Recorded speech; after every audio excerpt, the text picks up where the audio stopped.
নমস্কার। আজকের পাঠ্যক্রম প্রত্যেকের জন্য ভীষণ ইম্পর্ট্যান্ট। আপনি যে কোনো প্রফেশনেই থাকুক না কেন, আপনি একজন ডাক্তার হতে পারেন, আপনি একজন নার্স হতে পারেন, আপনি একজন হেলথ কেয়ার প্রফেশনাল হতে পারেন, আপনি একজন কর্পোরেট এমপ্লয়ি হতে পারেন, আপনি একজন বিজনেস ওনার হতে পারেন, আপনি হতে পারেন একজন পাবলিক সার্ভিস অফিসার, আপনি একজন স্টুডেন্ট, আপনি একজন টিচার। প্রত্যেকের জন্য আজকের ভিডিও খুব ইম্পর্ট্যান্ট। আজকের ভিডিওতে বলা হচ্ছে এমনকি 15টা নিয়ম, যে নিয়মগুলো মানলে একজন মানুষ তার সফলতাকে অর্জন করতে পারবে। What are the top 15 rule every individual will hold, or 15 skill that every individual should practice regularly so that they can become high performer. আপনারা ধরুন টিম ইন্ডিয়ার খেলা দেখেছেন, ক্রিকেট T20 ফাইনাল ম্যাচ হচ্ছে, সেখানে কিন্তু প্রত্যেকের অবদান ভীষণভাবে দরকার। 11টা প্লেয়ারের মধ্যে 3টে প্লেয়ার ভালো খেললো আর বাকিগুলো ভালো খেলতে পারলো না, তাহলে কিন্তু winning probability of team India goes down. প্রত্যেকে যদি ভালো খেলে, অথবা একটা কি দুটো প্লেয়ার ছাড়া বাকিটা যদি সবাই ভালো খেলে, সংঘবদ্ধভাবে each and individual performance, high performance of individual creates a great team with high probability to win the race. কাজেই আজকে আমরা আলোচনা করতে চলেছি কি এই 15টা নিয়ম, what are the top 15 habit of excellence every individual will practice regularly. বা অন্য ভাষায় বলতে গেলে, যারা হাইলি ইন্ডিভিজুয়াল, সেলফ মোটিভেটেড এবং হাই পারফর্মিং পার্সোনাল, তারা কি কি 15টা নিয়ম বা হ্যাবিট প্রত্যেক দিন মেনে চলেন, সেগুলো যদি আমরা আমাদের জীবনে প্র্যাকটিস করতে শুরু করি, তাহলে আপনি সবাই কিন্তু একজন সাকসেসফুল হাই ইন্ডিভিজুয়াল এ পরিণত হব। হাই পারফর্মিং ইন্ডিভিজুয়ালকে কিন্তু সবাই চায় ইন্ডাস্ট্রিতে। একজন হাই পারফর্মিং ডক্টর, একজন high performing health care professional, একজন হাই পারফর্মিং কর্পোরেট এমপ্লয়ি, একজন হাই পারফর্মিং লিডার, একজন হাই পারফর্মিং নার্স, একজন হাই পারফর্মিং সোশ্যাল ওয়ার্কার। তারা কিন্তু অন্যদের থেকে অ্যাভারেজ ইন্টেলিজেন্সি নিয়ে কাজ করে যায় এবং একটা দৃষ্টান্তমূলক exemplary leadership as a showcase তারা নিজেদের বিহেভিয়ারে দেখায়, যাতে করে তারা সবাই তাদেরকে ফলো করতে শুরু করে।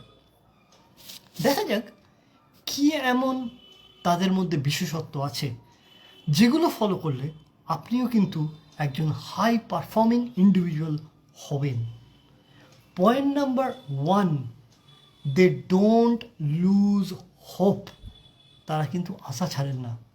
জীবনের যে কোনো পর্যায়েই হোক, ঝড় বৃষ্টি বাদল মেঘলা আকাশ যা কিছু আসুক না কেন, they cultivate positivity in every moment. Their action is associated with hope. তার মানে তারা কিন্তু এই আশাকে বাঁচিয়ে রেখে এগিয়ে চলে।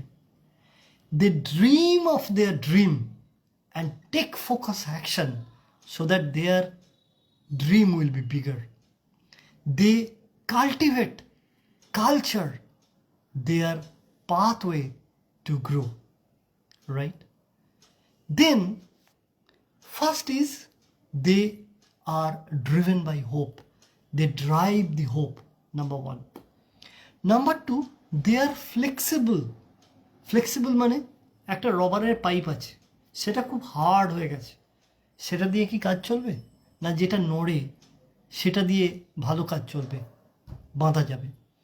দে আর ফ্লেক্সিবল মানে যখন দরকার হবে, with a dynamic personality, they come, they jump, they provide solution, get it fixed and goes off. যারা জীবনে অনেক বড় হয়েছে, যারা অনেক উন্নতি করেছে, যারা high performing individual, they are flexible, available on time, irrespective of their rigidity.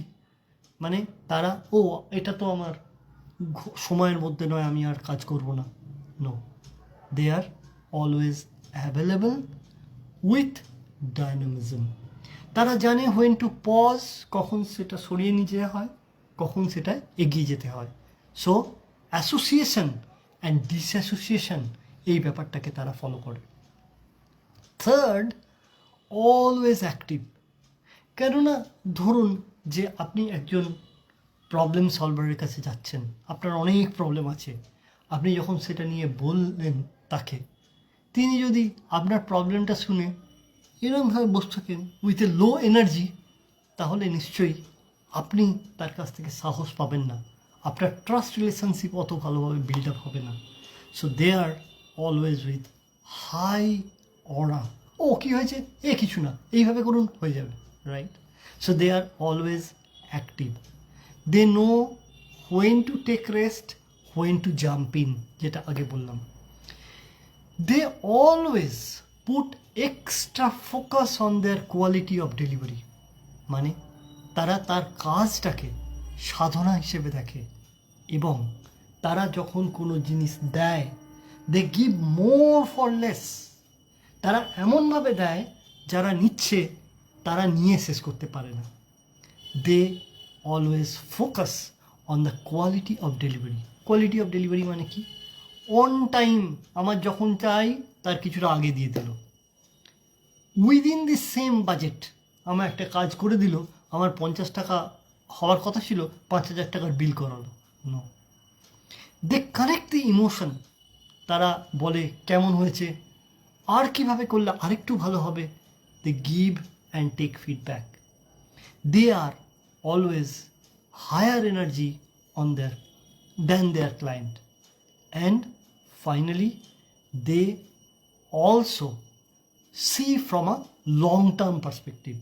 Short term তো হলো, কিন্তু মিড টার্ম বা লং টার্মে কেমন হবে, how to partnering with the client, সেই ব্যাপারটা দেখে। Then keep moving, let's things go. তারা জানে জীবনের গতিপথে যদি আমাকে পর্বতশৃঙ্গে চড়তে হয়, নুড়ি, বালি, পাথর, খানা খন্দ অনেক কিছু থাকবে, কিন্তু একটা খানা খন্দ আছে বলে আমার শিখর চূড়ায় চড়া হবে না, তাদের মাইন্ডসেট তেমন নয়। কাজেই they ignore certain thing in life, they keep things go which is not allowing them go, they go slow, they go fast, they jump sometime. Thakur বলেছেন যখন যেমন তখন তেমন, সেরকমভাবেই তারা সময়ের সঙ্গে মানিয়ে নিয়ে ডাইনামিক্যালি এগিয়ে চলে। Then they are task focus and result oriented. তারা জানে তারা এখানে আছে আজকে, এখানে যেতে চায়, তাহলে এই যাত্রা পথটাকে তারা খণ্ড খণ্ড করে চাঙ্ক ডাউন করে ভাগ করতে জানে, এবং একটা নির্দিষ্ট সময়ের মধ্যে যে চাঙ্কিং ব্যাপারটা সে করছে, তারা খুব ফোকাস থাকে ওই রেজাল্টটাকে আমি কিভাবে অর্জন করতে পারবো, এবং তারা জানে ওই রেজাল্ট অর্জন করতে গেলে কোন সময় আমাকে কী কী করতে হবে, এবং যদি আমি মিস করি তাহলে কার সাহায্যের দরকার, যাতে করে সেটাকে আরও ভালোভাবে উপস্থাপিত করা যায়। কারণ তারা hooked very tightly to give much enriched output to reach their desired destiny. এরপরে তারা জানে যে কমিউনিকেশান এফেক্টিভনেস আর ট্রাস্ট রিলেশনশিপ বিল্ডিংয়ের মাধ্যমে তারা কিন্তু সফলতা পাবে। তারা এটা বিশ্বাস করে বা অভিজ্ঞতা থেকে শিখেছে, হাই পারফর্মিং ইন্ডিভিজুয়াল, যে একটা খুব মহৎ কাজ একা একা করা যায় না। So thus they build the team, এবং টিমের মধ্যে কাজ ভাগ করা আছে, এবং বোঝাপড়া এমনভাবে আছে রিলে রেসের মতো। এ যখন শুরু করে তখন সে দায়িত্ব নেয়, আরেকজনকে দেয়, সে আবার আরেকজনকে দেয়, তারপর সে নিয়ে ছোটে। So cycle is getting completed, এবং তারা নিজেরা ওনারশিপ, রেসপন্সিবিলিটি, অ্যাকাউন্টেবিলিটি নিয়ে কাজ করে, যাতে করে তারা এন্ড টু এন্ড ব্যাপারটা হচ্ছে কি না দেখে নেয়। কমিউনিকেশন এফেক্টিভনেস মানে তাদের কি চাই তারা স্বচ্ছভাবে ট্রান্সপারেন্টলি বুঝিয়ে বলে। কাস্টমার কি এক্সপেক্ট করছে তারা মন দিয়ে শোনে, যার জন্য বলা হচ্ছে দে are great observer, great listener. এবং তারা কাস্টমার এক্সপেকটেশনকে প্রথম থেকেই ঠিক করে দেয়, মানে কোনটা হবে কোনটা হবে না। তারা খুব বেশি কমিট করে বসলো, তারপরে দিতে পারলো না, রিলেশনশিপ ব্রোক, এগুলো হয় না। Then they learn every day to grow, and they grow every day by learning new things. আর কি করা যাবে, আর কি কি করা যেতে পারে? দিজ আর দেয়ার কি thing to observe, adapt, apply, experience and grow. এরপরে আসছে একটা জিনিস, লেথার্জি, প্রোক্রাস্টিনেশন, এগুলো কিন্তু তাদের মধ্যে একেবারেই থাকে না। কারণ তারা জানে কালকের কাজ আমাকে আজকে করে রাখতে হবে, যাতে করে কালকে আমি খুব তাড়াতাড়ি সেটাকে ডেলিভার করে পরশু দিনে কী ভাববো সেইটাকে ভেবে এগিয়ে চলতে পারি। So they are always proactive. Procrastination এবং লেথার্জি হাই পারফর্মিং ইন্ডিভিজুয়ালের ডিকশনারিতে কিন্তু নেই, রাইট? অর্ডিনারি পিপল কালকের জিনিসটাকে আবার কালকে করে সময় নষ্ট করে। সময় অর্ডিনারি পিপলের জন্য অফুরন্ত, তাই তারা বলে আমাদের সময় নেই। আর যারা হাই পারফর্মিং ইন্ডিভিজুয়াল তারা সময়টাকে কাজে লাগিয়েও ভাবে, ওহ এই দুটো কাজ আজকে মিস করে গেলাম। That's the difference of mindset. শুধু মাইন্ডসেট নয়, কর্ম এবং তার বাহ্যিক প্রকাশ, মানে not only the mindset and the imaginary or thinking level, rather translating that thinking into action and getting the tangible result, মানে একটা রেজাল্ট যেটাকে ধরতে চুতে পারা যায়। তারপর যেটা আসছে, network is a net worth. তারা এমন একটা নেটওয়ার্ক ক্রিয়েট করে, প্রত্যেকেই সফল, প্রত্যেকেই ধনী, প্রত্যেকেই একটা রিচ মাইন্ডসেট নিয়ে বিলং করে, প্রত্যেকেই একটা নতুন কিছু ইনোভেশনের জন্য এগিয়ে চলছে। কাজেই তারা যদি তাদের ফ্রিকোয়েন্সিটাকে হাই করে, যেখানে সবাই একটা নতুন কিছু নিয়ে ভাবছে, তাদের সঙ্গে যদি মেশে, তাহলে দে আর গেটিং আপলিফটেড। কেননা একটা ভালো গাছ যদি অনেকগুলো পচা গাছের সঙ্গে থাকে, তাহলে তার দুটো প্রবাবিলিটি আছে, সে অন্য পচা গাছের অনুপ্রেরিত হয়ে নিজে পচে যেতে পারে। আবার এটাও হতে পারে সে অন্য সকলকে ভালো করে। অন্য সকলকে ভালো করা এটার 5% চান্স, আর নিজে খারাপ হয়ে যাওয়া এটার 95% চান্স। কাজেই একটা পচা গাছ যদি অনেকগুলো ভালো গাছের সমন্বয়ে থাকে, তাহলে 95% চান্স সেই গাছটার উন্নততর ভবিষ্যতের জন্ম হয়। কাজেই হাই পারফর্মিং ইন্ডিভিজুয়াল সিলেক্ট করে নেয় কনসিয়াসলি, আমি কার সঙ্গে মিশবো, আমি কার সঙ্গে মিশবো না, আমি কোথায় কিভাবে কাজ করলে তারা যেরকম কাজ করছে সেখানেও কিছু কন্ট্রিবিউট করতে পারবো। ধরা যায় না মন্দিরে বা মসজিদে কেউ প্রেয়ার করতে যাচ্ছে বা পুজো করতে যাচ্ছে, তারা ডাইরেক্টলি যেতে পারছে না, কিন্তু কিভাবে কন্ট্রিবিউট করলো যাতে করে তাদের যে বলিদান সেটা কিন্তু ঈশ্বরের কাছে গিয়ে পৌঁছলো, এই ব্যাপারটা তারা দেখে নেয়। হাই পারফর্মিং ইন্ডিভিজুয়ালরা they are committed to solve problem, they are not part of the problem. Problem আসে, সকলেরই আসে, নিজেদেরও আসে, অন্যদেরও আসে, কিন্তু তাদেরকে অন্য লোক সূর্যের মতো দেখে।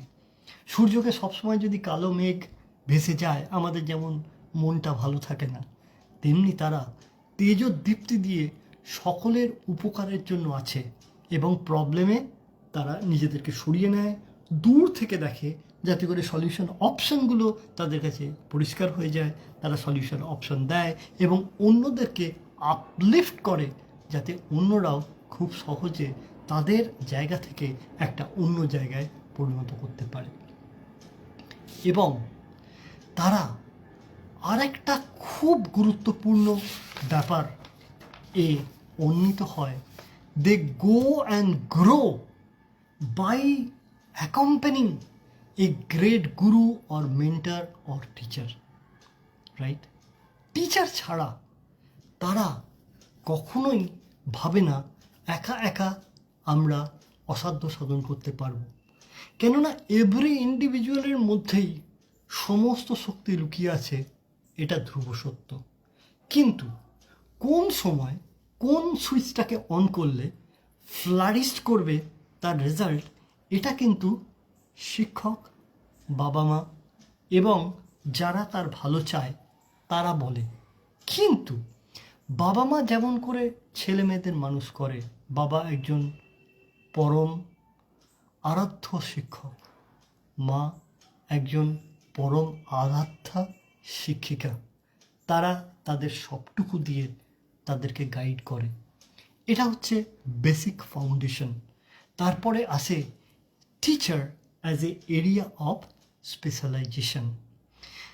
একটা গল্প আছে, সেটা হচ্ছে একজন খুব ভালো ফিজিওথেরাপিস্ট ছিল। সেই ফিজিওথেরাপিস্ট সবাইকে এমন সুন্দরভাবে ফিজিওথেরাপি দিত, তার ব্যথা কোথায় যেন ভ্যানিস্ট হয়ে যেত। এবার দেখা গেল যে একদিন রাত্রে খুব ক্লান্ত হয়ে ফিরেছে, শুয়েছে, রাত্রে 2টোর সময় একটা কল এলো, গ্রামে থাকতো, তা সে একটা সরকারি অফিসে ফিজিওথেরাপির কাজ করতো। এবার কলটা এলো, তার বউ বলল যে ব্যথা হচ্ছে, আচ্ছা এই গরম জলে সেক টেক দাও মুখ তবু। কিন্তু সে ঘুমোচ্ছিল, সে শুনতে পারলো কারোর কিছু হয়েছে, সে বুঝতে পারলো যে কি হয়েছে। সে তখন ফোনটা নিয়ে কথাবার্তা বলে জানলো একটা বৃদ্ধ ভদ্রলোক, সে পড়ে গেছে, খুব ব্যথা হচ্ছে, একটু ফিজিওথেরাপি, কারণ ওই সময় ডাক্তার পাবে না, একটু ফিজিওথেরাপি দিলে তার একটু ব্যথা নিরাময় হবে। সে তখন গাড়ি ঘোড়া নেই, হেঁটে হেঁটে হেঁটে হেঁটে হেঁটে হেঁটে সেই বৃদ্ধের বাড়িতে যাচ্ছে। পথে একটা জায়গায়, একটা ভাঙাচোরা জায়গা ছিল, ওইখানে কে যেন একটা গর্জন করলো, দাঁড়াও। তিনি তো ঘাবড়ে গেলেন যে কে এটা, তা দাঁড়াও বলেছে। তখন তিনি দেখছেন একটা লোক চাদর টাদর মুড়ি দিয়ে, শীতকাল, বলছে একটা দেশলাই হবে। তখন ভদ্রলোক বললে দেশলাই? উনি ফিজিওথেরাপির ব্যাগ ঘেঁটে একটা দেশলাই পেলেন, কারণ অনেক উত্তাপ দিতে হয় দেওয়ার জন্য, সেক দেওয়ার জন্য। তখন বললো দেশলাই কী করবে? না, আমার খুব ব্যথা হচ্ছে, আমি একটু আমার নুনের পুঁটলিটা আগুন জ্বালিয়ে গরম করে একটু দেশলাই দেবো, দেশলাই দিয়ে গরম করে আগুন জ্বালিয়ে একটু সেঁক দেবো। উনি তখন দেশলাই দিলেন। এবার চলে গেল। সেবা করে যখন ফিরছে, আবার বলছে দাঁড়াও। আবার বলো কী চাই? দেশলাই? হ্যাঁ, আরেকটু গরম করি, নুনের পুঁটলিটা আমার ঠান্ডা হয়ে গেছে। দিয়ে চলে শুয়েছে। ভোর 5টার সময় আবার কল, কি ব্যাপার? তখন সে দেখলো যে কলটাতে ওর যে হেড ফিজিওথেরাপিস্ট ছিল তাকে যেন কে খুব মেরেছে। তখন সে আবার সঙ্গে সঙ্গে হসপিটালে ছুটলো, সে ফিজিওথেরাপিস্ট, যে মেইন ফিজিওথেরাপিস্ট, তাকে দেখার জন্য। দেখলো তাকে পিটেছে, গায়ে হাত পায়ে ব্যথা, সে আবার তেল দিয়ে মালিশ টালিশ করতে শুরু করলো। তা বললো আপনাকে কে মারলো? তখন সে বলল যে আমাকে একজন মেরেছে, সে ওখানে ওকে বন্দি করে রেখেছে। সে তখন ওখানে গিয়ে দেখতে পেল যে লোকটা দেশলাই চেয়েছিল সেই লোকটাই ওখানে বসে আছে। বললো কী ব্যাপার, তুমি এনাকে মারলে কেন? তখন বলল যে উনি আমার কাছ দিয়ে যাচ্ছিলেন, যখন আমি দেশলাই চেয়েছিলাম উনি আমাকে দেশলাই দেননি, তাই আমি মেরেছি। আপনি দেশলাই দিয়েছেন তাই আমি মারিনি। বললো কেন, দেশলাই উনি দেননি? না, আমি দেশলাই পাইনি, আমি যার কাছ থেকে দেশলাই পাই না আমি তাকেই মারি। আর আপনার মধ্যে 2টো জিনিস দেখেছি, একটা হচ্ছে কাজের স্পৃহা, ওনার মধ্যে দেখেছি কাজের অনীহা। আপনার মধ্যে দেখেছি আপনি যখন কাজ করেন কাজে মগ্ন হন আর ঈশ্বরের আশীর্বাদ আপনার সঙ্গে থাকে, আর উনি যখন কাজ করেন তখন উনি তো কাজই করেনই না। তখন যে ফিজিওথেরাপিস্ট সে ভাবল যে তার টিচারের একটা কথা তার মনে পড়ল। টিচার বলেছিলেন, তুমি যদি তোমার স্বপ্নকে কদর না করো, তোমার স্বপ্ন কোনোদিনই তোমাকে ধরা দেবে না। তোমার শ্রম তোমাকে কর্মের কাছে পৌঁছে দেবে। কাজেই যারা হাই পারফর্মিং ইন্ডিভিজুয়াল, তারা কিন্তু একজন টিচার, গুরু, হার্ড টিচারের সঙ্গে একসঙ্গে কাজ করে এবং কাজ করার মাধ্যমে তারা তাদের লাইফ জার্নিকে মোস্ট অর্ডিনারি থেকে এক্সট্রা অর্ডিনারি লেভেলে নিয়ে যায়। আশা করি এই 15টা পয়েন্ট একজন হাই পারফর্মিং ইন্ডিভিজুয়াল কেন সকলের থেকে আলাদা, কেন সকলের থেকে তারা সফল, এই ব্যাপারটা যদি আপনারা আপনাদের জীবনে পুঙ্খানুপুঙ্খভাবে মেনে চলেন as a winning habit and best practice, you will able to see your life is transformed and you are getting wow result consistently year by year and see the progress how beautifully you are achieving your dream destiny in a longer run. সকলে ভালো থাকবেন। নমস্কার।